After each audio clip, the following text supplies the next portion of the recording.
Hello students, today we will discuss the important topic of current electricity, EMF and internal resistance of cell.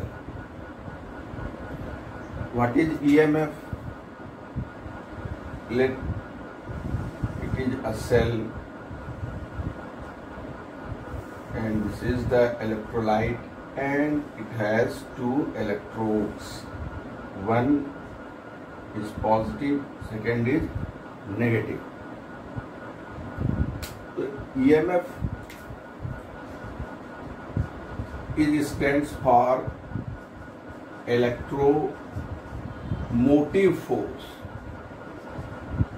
Electromotive force it is the force required to move the electrons in a conductor. और ये जो force है वो cell provide करता है, क्योंकि जब हम किसी वायर को सेल से कनेक्ट कर देते हैं तो करंट फ्लो होता है और you can say electron flow होता है. तो अगर इलेक्ट्रोमोटिव फोर्स, इसका यूनिट क्या है? एसआई यूनिट वोल्ट, यानी ये एक पोटेंशियल डिफरेंस है जो सेल के इलेक्ट्रोड के क्रॉस होगा व्हेन सर्किट इज ओपन. यानी अगर हम इस सर्किट में सेल के इलेक्ट्रोड से करंट ड्रॉ नहीं करेंगे तो at that time the potential difference across the terminals of a cell is called electromotive force or EMF. तो इसका डेफिनेशन क्या लिख सकते हैं? It is the potential difference. It is the potential difference across the terminals of a cell when circuit is open. जब इसमें से current flow नहीं होगा तो पोटेंशियल डिफरेंस इलेक्ट्रोड के क्रॉस ईएमएफ के बराबर होगा. ठीक है, इसको हम लोग डिनोट करते हैं ई से. It is denoted by E. अब फिर तो पोटेंशियल डिफरेंस क्या है? पोटेंशियल डिफरेंस को हम लोग कहते हैं terminal potential difference. Terminal potential difference, it is the potential difference across the terminals of cell when circuit is closed.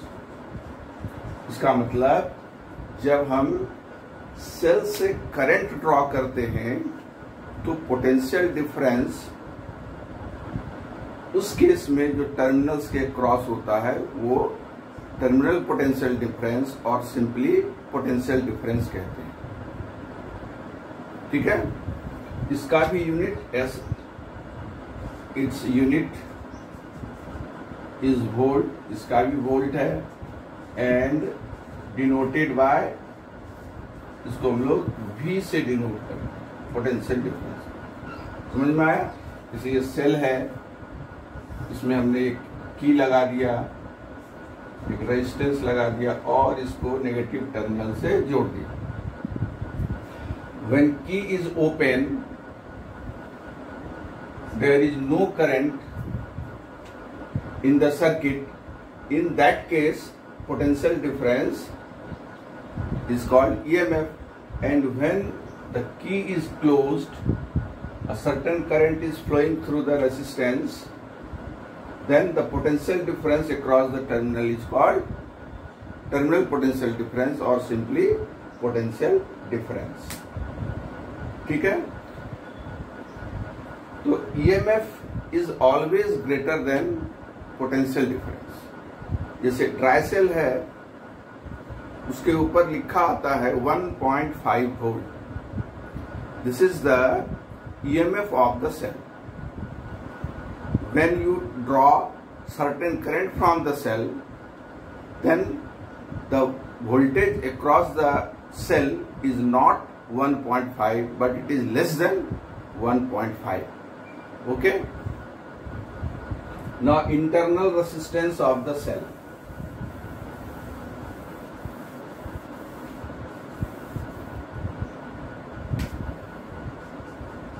Internal resistance of cell, इसको हम लोग स्मॉल आर से डिनोट करते हैं। इंटरनल रेजिस्टेंस हम लोग स्मॉल आर से denote करते हैं। ये क्या होता है? तो जब सेल से करंट ड्रॉ हो रहा है तो resistance offered by the electrolyte and electrodes is called internal resistance of the cell. यानी जब सेल के आउटर सेक्शन में करंट फ्लो हो रहा है तो यहाँ इनर पार्ट में भी इलेक्ट्रोलाइट के अंदर भी एक करंट फ्लो होगा, सेम करंट फ्लो होगा। अगर यहाँ आई करंट फ्लो हो रहा है तो यहाँ भी आई करंट फ्लो होगा। तो electrolyte offer certain resistance in the movement of current. That resistance offered by the electrolyte is called internal resistance of the cell. Okay, इसको हम लोग सर्किट में कैसे डिनोट करते हैं? एक सेल है और उसके ठीक जस्ट बगल में एक रेजिस्टेंस डालते हैं। This is the internal resistance of the cell R and this is the EMF, electromotive force of the cell. इस तरीके से भी हम लोग कर सकते हैं। और दूसरा तरीका है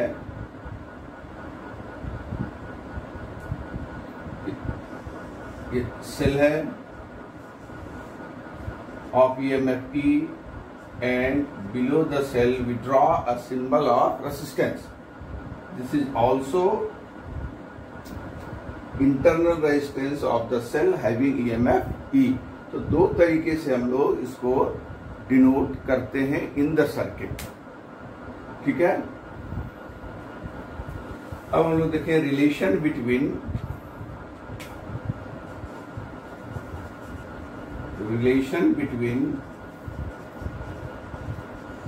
EMF and terminal potential difference. दोनों के बीच रिलेशन क्या है? मान लो एक सेल है having internal resistance are and it is connected with external resistance R. Both are in the series. So EMF of the cell is equal to potential difference across R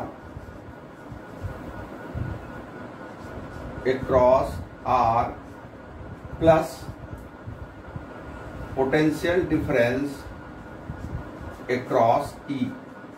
उनमें series combination में total potential difference is equal to the sum of potential difference across each resistance. तो yes, cell has also a resistance R, therefore potential difference across the cell plus potential difference across the external resistance R. ठीक है, जब इसको हम लोग add करेंगे तो total potential difference और इक्वल होगा ईएमएफ ऑफ द सेल के।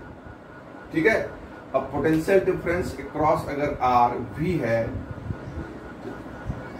और plus potential difference across the E is V dash, तो हम लोग E is equal to V plus, अगर इससे करंट आई फ्लो हो रहा है सर्किट में तो what will be the potential difference across E, यानी across the internal resistance R, across the E और इंटरनल रेजिस्टेंस आर। तो I current is flowing through the resistance R, then potential difference is equal to, from Ohm's law, I into R. Okay, or you can say V is equal to E minus IR. This is the relation between electromotive force and potential difference. From this relation, it is clear that V is always less than E by amount I into R.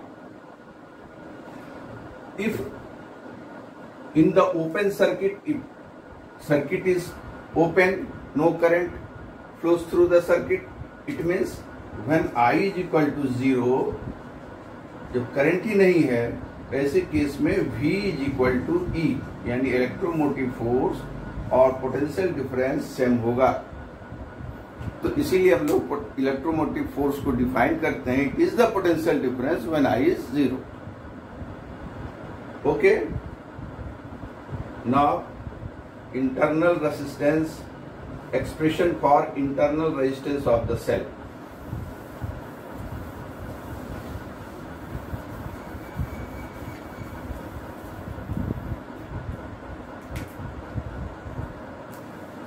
Expression for internal resistance of the cell.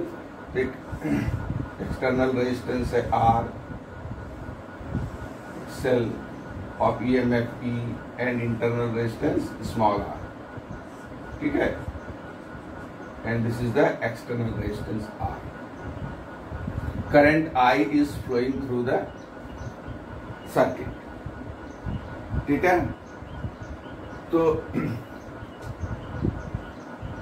current I is equal to, in the circuit, is equal to EMF upon total resistance. Total resistance means series combination, equivalent resistance of the series combination of capital R and small r. This is equal to capital R plus small r. And potential difference across the R, PD across R, V is equal to I into R, or I is equal to V upon R. This is equation 2. Okay, comparing these two equations, we have E upon R plus R is equal to V upon R. By cross multiplication, V into R plus V into small r is equal to E into R. Or we have to calculate the internal resistance. So V into R is equal to ER minus VR, or E minus V into R, or small r is equal to E minus V into R upon V, or E is equal to E upon V minus 1 into R. This is the expression for internal resistance of the cell. Again, if E is the EMF of the cell and R is the internal resistance, and it is connected with external resistance R, then current flowing through the circuit I is equal to EMF upon total resistance, and potential difference across R. If I current is flowing through the R, then potential difference across the R, V is equal to I into R, and I is equal to V upon R. Equating these two equations 1 and 2, we have internal resistance is equal to E upon V minus 1 into R. Okay, this is the expression for internal resistance of the cell. Now, variation of EMF with R.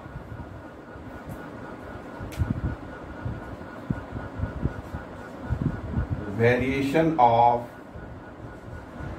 E with R, external resistance R. ठीक है, तो EMF does not depends upon the external resistance. EMF is the potential difference when no current flows through the circuit. अगर current ही flow नहीं हो रहा है तो external circuit में एक्सटर्नल रेजिस्टेंस कुछ भी हो कोई फर्क नहीं पड़ता है। समझ में आ रहा है कि अगर हम सर्किट में करंट ही नहीं फ्लो हो रहा है तो एक्सटर्नल रेजिस्टेंस क्या है उससे कोई फर्क नहीं पड़ता। इसका मतलब कि ईएमएफ को इस एक्सटर्नल रेजिस्टेंस से कोई मतलब नहीं है, इंडिपेंडेंट ऑफ आर। ठीक है, तो E is independent of R. तो अगर हम ग्राफ प्लॉट करें between EMF and resistance, external resistance, तो whatever may be the external resistance, EMF always same, constant रहेगा, क्योंकि करंट ही उस रेजिस्टेंस में फ्लो नहीं हो रहा है। Now variation of V with R, variation of terminal potential difference with R, ये किस तरह का वेरिएशन होगा, कैसा नेचर ऑफ द ग्राफ होगा देखेंगे। तो I is equal to V is equal to I R, Ohm's law से V is equal to I into R, और V is equal to from equation 1 I is equal to E upon R plus R, E upon R plus R into R, or you can say V is equal to E upon 1 plus small r upon capital R। और इस relation से हम लोग conclude करेंगे कि when V tends to 0, when R tends to 0, so what will be the value of V? When R tends to 0, this term denominator becomes infinite and V becomes 0, then V tends to 0. ठीक है?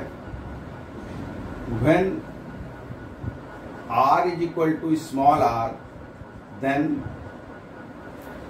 if we put the value of capital R is equal to small r, then it is 1 plus 1, 2 and E by 2, then V is equal to E by 2.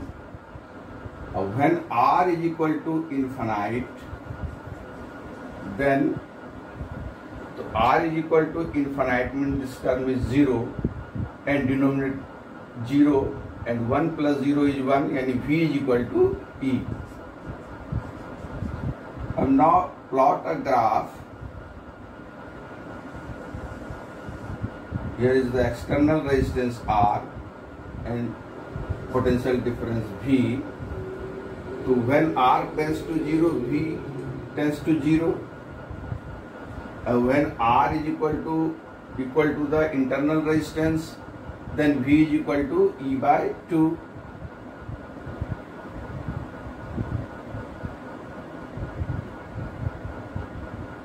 This is small r and this is E by 2. And when V is equal to infinite, R is equal to infinite, then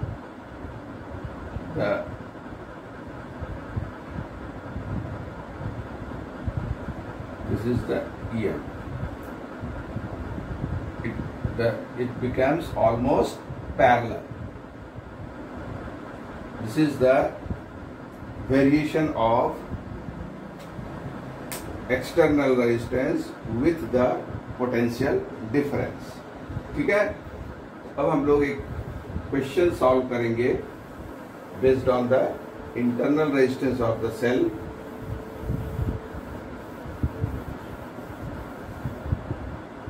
A cell of EMF 2 volt, a cell of EMF 2 volt and internal resistance of 0.1 ohm and internal resistance of 0.1 ohm is connected to 3.9 ohm is connected with 3.9 ohm external resistance. What will be the potential difference? External resistance. What will be the potential difference? Potential difference across the terminal of cell. समझ में आ गया? एक external resistance है, internal resistance है, हमें क्या find करना है? Potential difference V। तो इसमें गिवन क्या है? EMF E is equal to 2 volt, internal resistance small r is equal to 0.1 ohm, external resistance capital R is equal to 3.9 ohm. We have to calculate V. हमें इसमें current तो पता नहीं है, हम पहले करंट फाइंड करें। I is equal to E upon R plus small r and E is 2, capital R is 3.9 plus 0.1 is equal to 2 upon 4, 1 by 2 means 0.5 ampere का करंट फ्लो हो रहा है। अब आप पोटेंशियल डिफरेंस मेजर कर सकते हैं। V is equal to I into R, ohms law से I is the 0.5 into external resistance is 3.9. This is equal to what? 1.95 volt. तो जो EMF है 2 वोल्ट और टर्मिनल पोटेंशियल डिफरेंस डिक्रीज हो जाता है when a current flows through the circuit. ठीक है, इसको हम ऐसे भी निकाल सकते हैं कि V is equal to E minus I into R। तो E is equal to 2 minus I is 0.5 and R is 0.1. This is equal to 2 minus 0.15, 0.05 and this is equal to 1.95 volt। ऐसे भी निकालिए, या सिंपल आप across the resistance भी potential difference find कर सकते हैं। ठीक है, अब ये हुआ all about the EMF of the cell and internal resistance of the cell। ठीक है, अब हम लोग नेक्स्ट टॉपिक करेंगे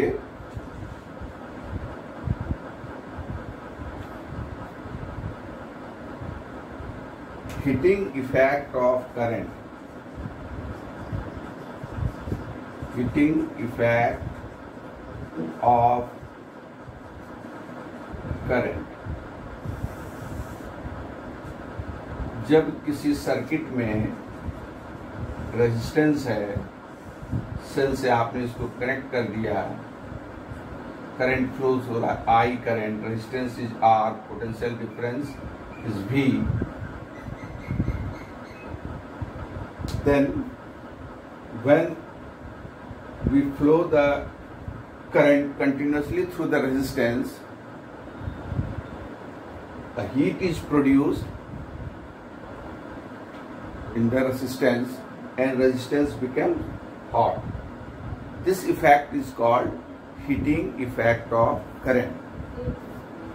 और ये क्यों होता है कि सेल करंट फ्लो कराने के लिए सर्टेन वर्क करता है और ये वर्क हीट एनर्जी के फॉर्म में प्रोड्यूस होता है ना। तो कितना वर्क सेल करता है आई करंट फ्लो कराने में, तो अगर पोटेंशियल डिफरेंस V है तो V is equal to W upon Q। ये हम लोग रिलेशन जानते हैं, potential difference is equal to work done upon charge flowing. Here charge is not flowing but current is flowing given, then we convert this Q into in terms of current, or you can say W is equal to V into Q and W is equal to V, Q is equal to I into T. Q is equal to I is equal to Q by T. So Q is equal to IT. This work done is to be done to flow the current I in the circuit. ठीक है, and this work done appears as a heat in the resistance. Therefore, heat produced is equal to work done, and this is equal to VIT. So H is equal to, you can say, VIT, and if you eliminate V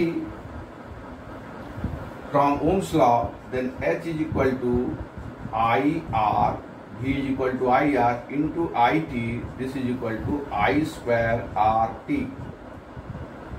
If you eliminate I from Ohm's law, then H is equal to V, I is equal to V upon R into T, and this is equal to V square upon R into T. ठीक है, these are the formula for heat produced in the resistance if current I is flowing through the resistance. Now from this relation H is equal to I square RT,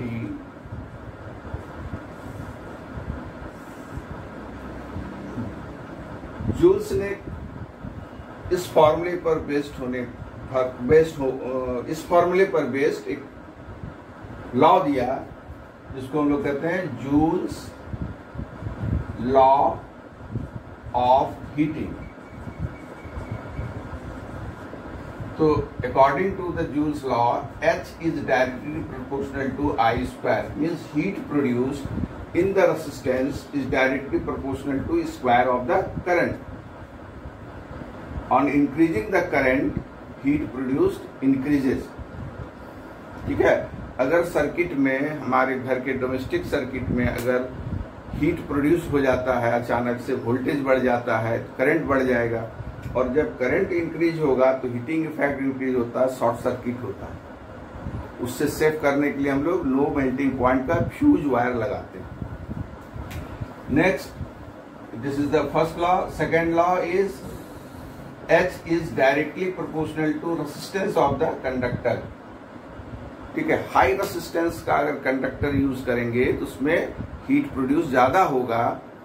इसीलिए जो heating element होता है, जो nichrome का बना होता है, heater का कॉइल, गीजर या फिर आयरन का कॉइल जो होता है, उसका रेसिस्टेंस बहुत ज्यादा होता है, इसीलिए उसमें हीट प्रोड्यूस ज्यादा होता है।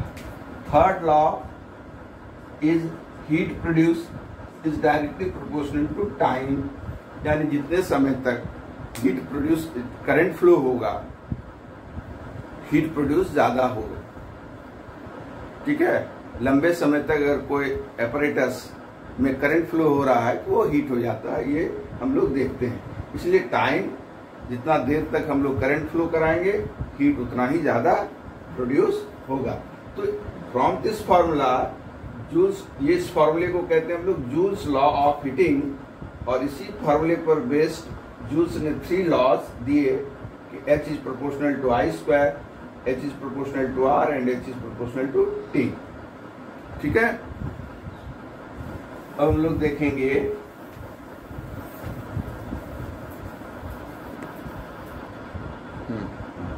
तो इलेक्ट्रिक एनर्जी। इलेक्ट्रिक एनर्जी क्या होता है? The total work done by the source of EMF in maintaining the electric current in a given time. Total work done in maintaining the current in the circuit